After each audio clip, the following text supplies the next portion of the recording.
That's what I'm talking about. That's what I experienced at Agape. Thank you so much. Beautiful music team. Great execution. Thank you. We give kudos to our Nikki Harris for unitizing those words for us from that original hymn. And man, it feels good, doesn't it? Yeah, thank you so much. Love the energy.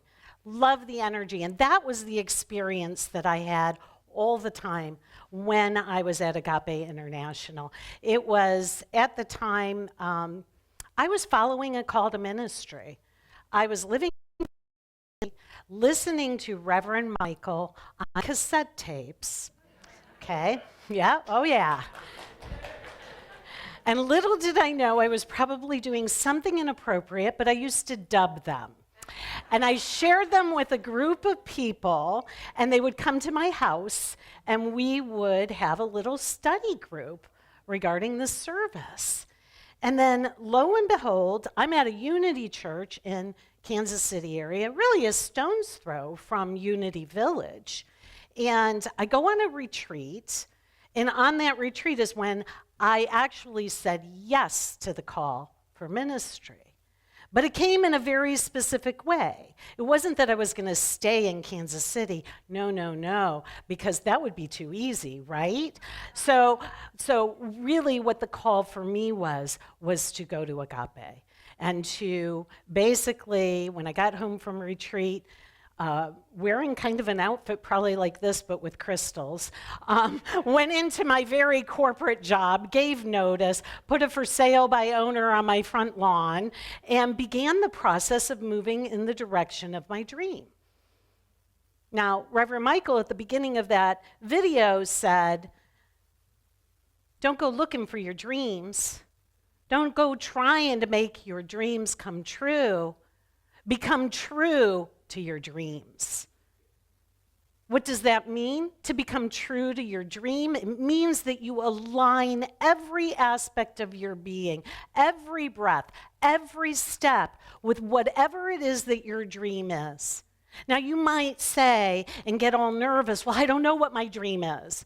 Or maybe it's not big enough. But what everybody, and I mean everybody has, is that divine wisdom that was in our reading, that little voice that speaks to us, that's underneath the egoic voice, that tells you you can't, that tells you you're not qualified, that tells you you're not in the right geographic location, that tells you you don't have enough money.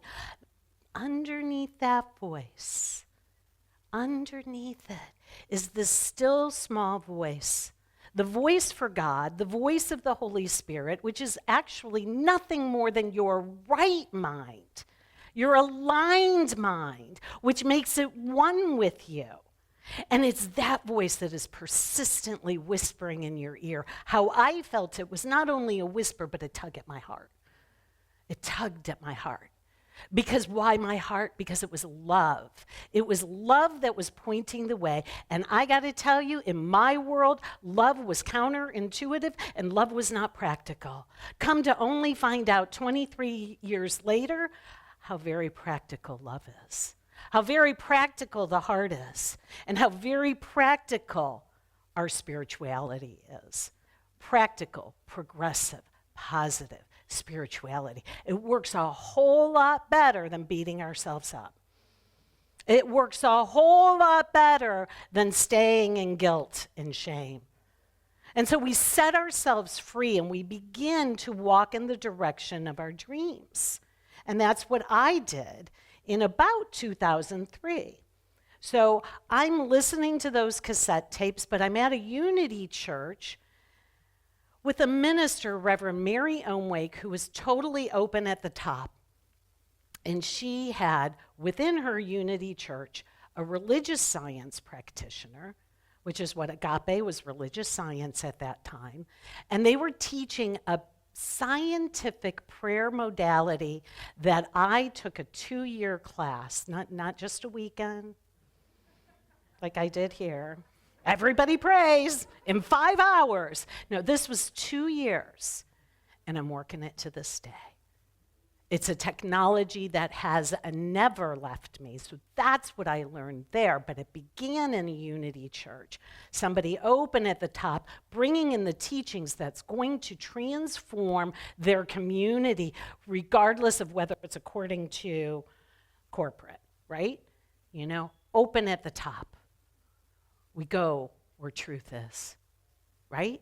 Truth is true all the time and everywhere. It doesn't go changing up on us. That's why we cultivate truth in our lives. And so there I am, not unlike what happened this past year. I was reflecting upon my move to California. My move to Los Angeles was one where I basically released everything. And I moved in a direction on faith. Now, it took me years to get to that point. It did. The whisper and the tug at the heart. Years. I debated with it. I argued with it. I found different seeming ways that would satisfy my intellect and the practicality of the world. But eventually, I gave. Eventually, I gave way to something higher that must express through me, and that was part of my pathway. Not unlike what I did back in July. I'm 20 plus years older than I was. I will tell you it was easier to pick up and move as a younger woman, but there's no age in God, right? And so this is a very reminiscent calling and journey for me. So as you are, as we are, at the end of February here, in the beginning of January, we courted a new name, the name that God would whisper into our ear, the name meaning our identity, the name meaning the quality of God that we would dedicate our lives to. We had talked about the dedication that the Fillmores made to their spirit of truth. And in that dedication, everything went to what their goal and their purpose was. They structured their entire lives to that goal.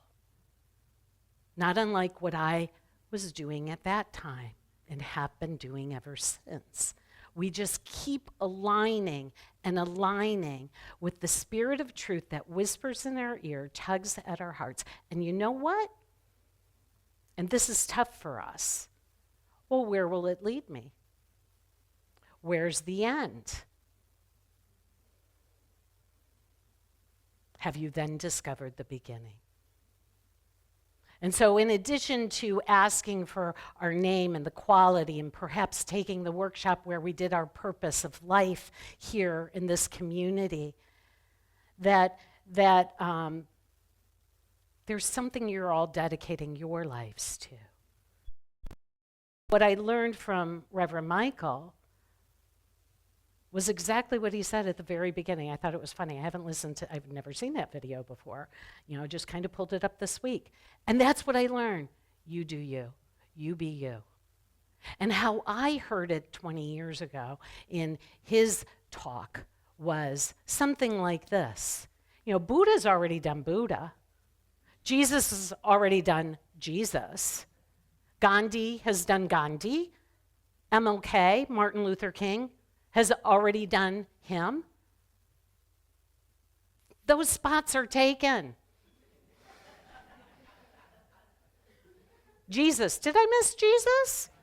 No, I said Jesus. Okay, Jesus can be spoken twice. Jesus and the Christ consciousness, right? What we are teaching here in the next evolution of our teaching here at Unity and where we are in our calendar is that we are beginning a process of renewal. You've made a commitment to something. We're walking and dedicating ourselves in that pathway. And it's time for us to do who we are. Buddha did Buddha, the consciousness of the world then had an access point. And that access point was, could be summarized, okay, my consciousness is rising. I'm not a victim of the world I see and the suffering I see. The access point became, I'm going to sit and watch the world go by. And as I do, I'm going to realize, I'm the dreamer of the dream. I'm the dreamer of the dream. And then 600 years later, Jesus comes along. And he says, not only am I the creator of my experience, and as we begin to move into Easter, not only am I not a victim, which we've kind of put him in that role and kept him stuck there. No, he was powerful in his ministry, in his mastery, a mighty demonstration of the personal relationship with the Father-Mother presence. When you see me, you see the one who sent me. That the kingdom of heaven isn't just within you, it is you. Father, Mother, you lead the way. God and I are one. That cornerstone of the unity teaching, Jesus is our way shower. We recognize God as good and all present, and we recognize ourselves as an aspect of God. We release the idea of sinner. We release the idea of guilt and shame. And we begin to rise in consciousness. So the ideal is a new access point was established, which gave us the ability to walk that way. I'm going to have a closer walk with thee. That's going to be my song. Every step, every breath. We look to the left, we look to the right. And all along, there's a whisper in the ear telling us which way to go. And we begin to walk in that direction. We walk that way.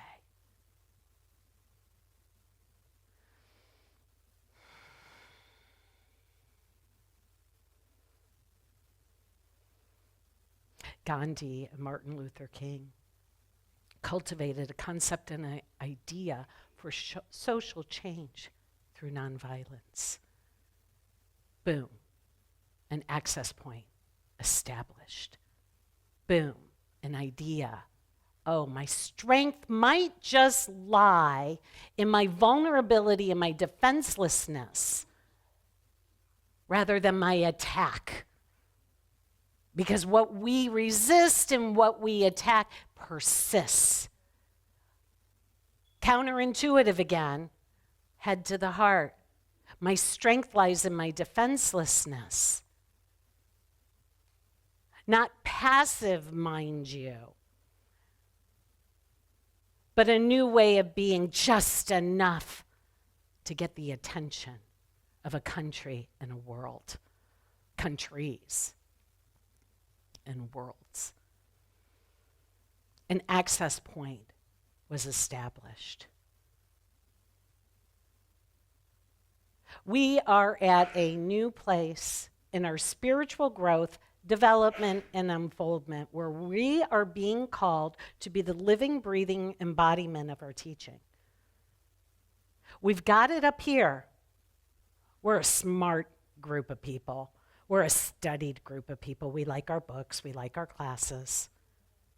But at some point, and I always loved when Shelley did the prayer and she did the bow, and if it just gets your head a little bit closer to the heart, to minimize that space so that the true divine intelligence, which the body-mind intelligence is the servant of, just like the body is the servant of, the vehicle for.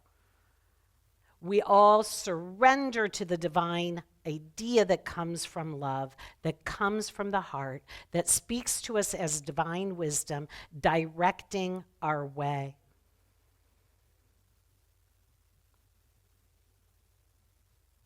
So there I am, this Kansas girl, driving out with my cats, you know. Yeah, it was a mess. Driving out there, a little nervous, didn't really, had an acquaintance, basically, but driving out there, I found a house, because I'm a Midwestern girl, and he needed a house and a yard, which is crazy in Los Angeles. I don't know what I was thinking, but my cats had a yard, and I paid dearly for that. Cats rule.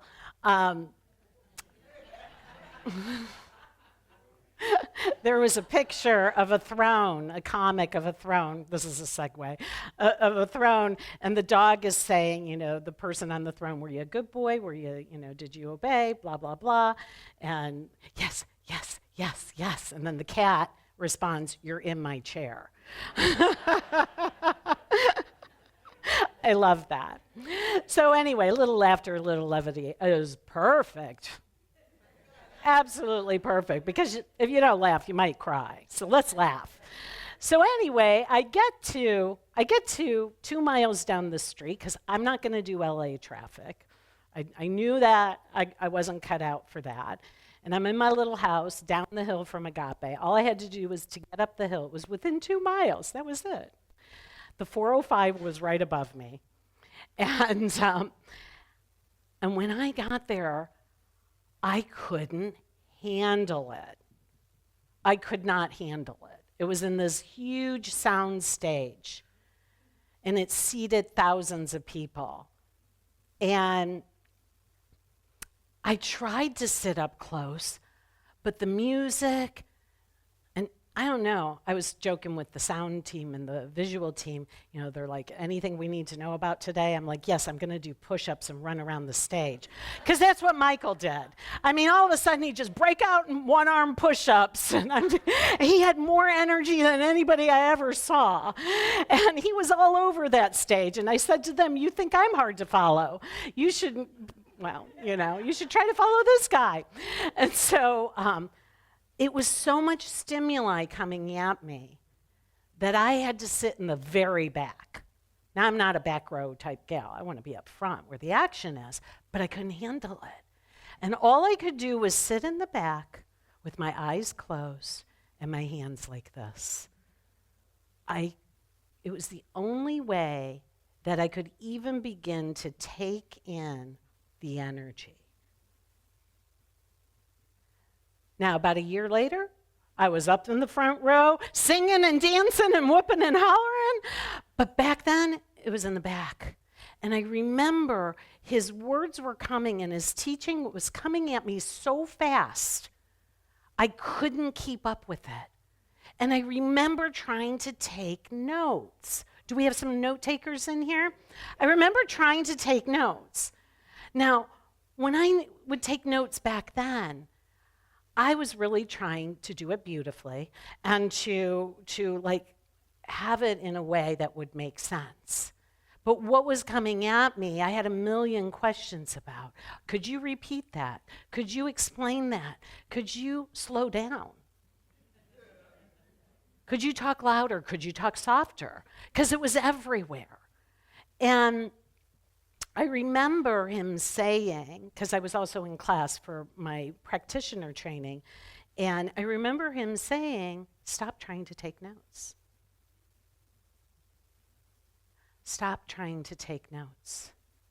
Just sit there and trust that you will receive, that your soul is receiving exactly what it needs, and that something is happening, and that when you leave here, and I'm saying this to us now, when you leave here, you may not know what you got, but you feel like you got something. And then somebody says, what'd you get? What was the talk about? And invariably people tell me, do you know you spoke exactly what I needed to hear? Oh, what was that? And then they tell me, and I'm like, I'm not even sure I even said that, right? So in a way, you don't need me. Like, I'm just going to come up here and do what I do and just trust you're getting what you need. Because something's happening, because we're creating something, and that's what I learned at Agape. We are creating something together, and it's an energetic, and Sunday to Sunday to Sunday, it's never going to be the same twice, because you're always going to have different energies here and different people tuning in, but you're necessary. We create this together, and just know that whatever is happening, it's happening because you called it forth in exactly the way that you needed to hear it. And I can't possibly do that for everyone, but God can. So I've given up. One of the things that I heard from Michael at one point was the moment when he knew that he wasn't going to write out or prepare talks in a customary way.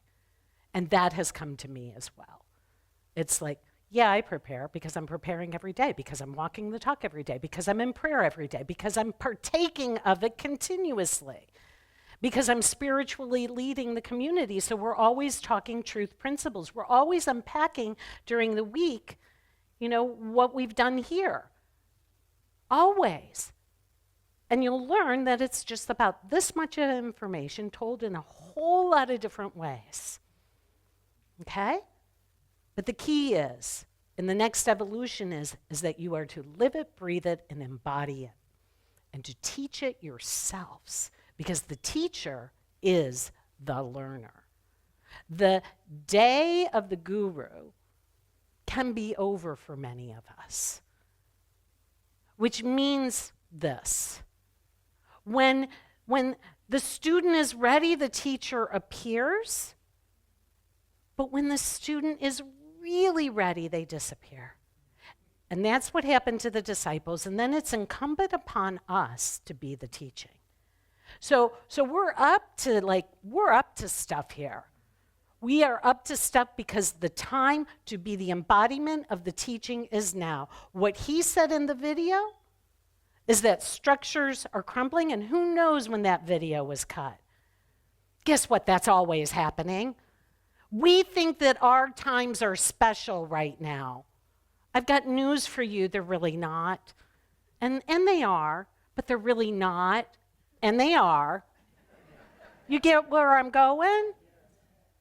There have been other catastrophic, scary, frightening times in humanity. And the same principles apply. Period, period, period. You can take that as a note. The same principles apply. ... No matter what. No matter what's happening. So the only thing that is ever happening is you're getting triggered on a day-to-day basis every time maybe you turn on the news, or every time something happens, or a diagnosis happens, or somebody passes away, or something shifts in your life. Every moment by moment by moment, to take that breath. To what am I dedicating my life to? What does that look like for me? What's my name? What's my nature? Where have I forgotten this? And realign and walk this way. Walk that way. So I walked that way. I went that way. I learned to surrender the intellect to the heart. Nothing in that service looked like anything that this girl had ever been raised with. Not a darn thing. I found myself in a city and a culture that was completely different than Toledo, Ohio, where I grew up. Where the predominant faces that I encountered looked like me. Almost 100%. Gotta tell you, almost 100%. I was raised by kind and loving people. And my schools seemed kind and loving too, that we embrace all people, but I didn't see all people in my community.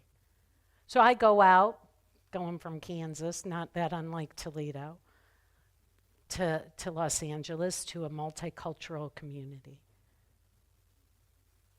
I remember going up the street. I'm going to share a story with you. I debated whether to share this because I feel like it doesn't shed very nicely a good light on me, but that's okay because I know you love it. And I know you got some of this in you too. So just remember, it's not about me. Okay? Okay? Take a breath. So I go up the street because I still have that little, I've been cultivating my caffeine need for decades. And so back then, I go up the street to go get a coffee. It was at a Starbucks. And I find a parking spot, and it looked like, you know, a cool place. And I go in. I was happy that there was a Starbucks near me so I could get my fix, right? And I go in, and I'm the only white face in there. My antenna activated. And I started to wonder if I was safe.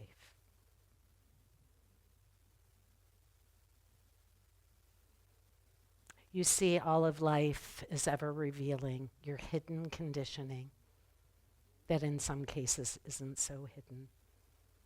And rather than beat myself up, I paused, because I was doing that back then, took a breath, and gathered myself. And I felt the energy. The energy was no different than any other Starbucks filled with a whole bunch of white faces.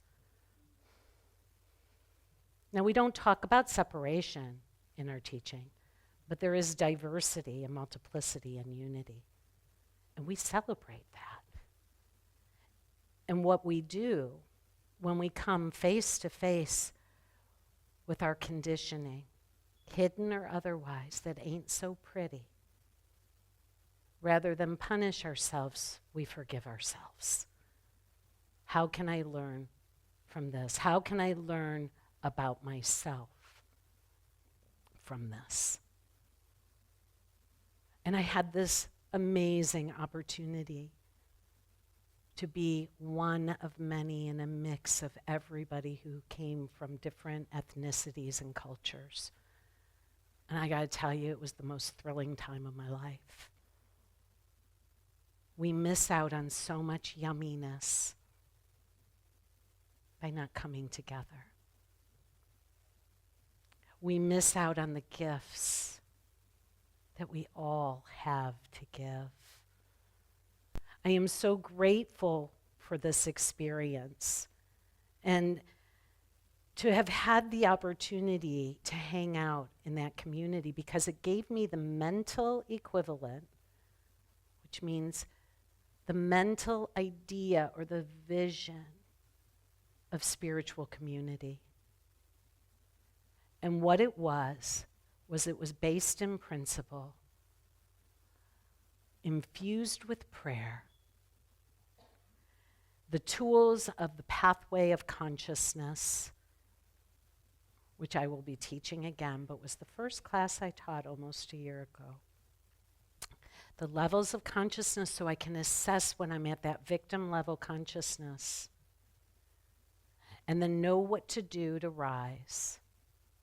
And then practice our principles of denying that which is false, affirming that which is true, and realizing that I'm not a victim of the world, but I'm creating my experience. Release control of creating my experience, which I believe is where our teaching has been. And we move into allowance. We move into trust. We move into spirit moving us, whether it makes sense or not. When we know, and we must go. We must be true to our dream, to our vision. Let you be the second coming, the next coming of the awakened consciousness. I see it popping in all the seats right here in this community.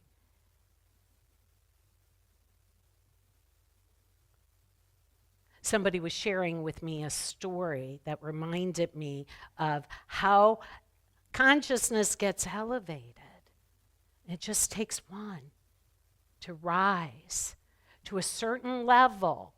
Buddha, Jesus, Gandhi, Martin Luther King. Just takes one, and then more coagulate around that energy, and it becomes the new way of being. Now I'm going to do something I don't do very often. I'm going to use a sporting analogy. So forgive me in advance, because I'm probably going to mess it up a little bit. So don't tell me all the ways I messed it up after service. Just try to get the lesson, okay? I'm going to try to do this, and then we'll close up. So anybody know the story of the 4-minute mile? Wait, is that right? It is the 4-minute mile. At one point, it was 4 minutes. And all of the athletes and all the runners kept trying to break through, to run a mile in less than 4 minutes, right? Do you know the scientists at the time said that it was not humanly, physically possible, that the human body could not do it and that the heart would burst? But there were some who believed and persisted beyond failure, and persisted, even being told you can't do it. What was the guy's name? Roger. Oh, come on, I was hoping somebody would do that. All right, come on. Bannister. Right, it's in my notes. But you know how I am with those. I tapped that in, I tapped that in, and it went away. Anyway, okay. He breaks it, and after that, what is it now? You said 3 minute and whatever, yeah. It's down to 2. Somebody breaks the barrier. Let it be you. Let it be us. Let us evolve to the next level of consciousness together. The other thing I want to say to you as I look at the clock, I'm just going to put this out here. I'm going to put it on out here. The other thing I learned at Agape is Michael never looks at the clock. I learned to let go of time at Agape. I learned that when spirit's moving you, you got to go with it. That's more important than the clock. Now, there's balance and things. I'm not saying I'm going to go to 3 o'clock. Don't worry. But what I am saying is spirit first. You called a spirit first minister, I think one of many to this community. And that's where I answer. And so when the spirit is moving, I got to go with it. Got to do it. So that was another thing I learned. I also learned about movement. I learned that at some point, my body just had to move. I just had to get up, dance, clap hands, hug somebody. I wasn't a hugger. Can you imagine that? I was not a hugger. Reverend Michael is not bashful about the love. We ask for the hug, but we're going to love on you. When a newcomer would stand up there, the whole community would do this. Do this with me. Do we have a newcomer here? Somebody who walked in for the very first time? If you're brave enough, please stand. I'm not even going to look at you, but okay, there she is. Oh, there they are. And then we're going to extend our hands in your direction, and we're going to say, we know who you are. We know what you are. We know how you serve. You are a holy and beloved child of God. And we are so very grateful for you. Thank you for being here. So that's kind of all I got to say. Do you believe me? I'm biting my lip. Are you egging me on to be done? Okay. So that's it. That's Reverend Michael Bernard Beckwith and the influence that he had in my life. And when I listen to him now, and when I was listening to him after becoming a practitioner, what I realized is that every one of his talks is a prayer. It's just a big, long prayer. And so let's pray.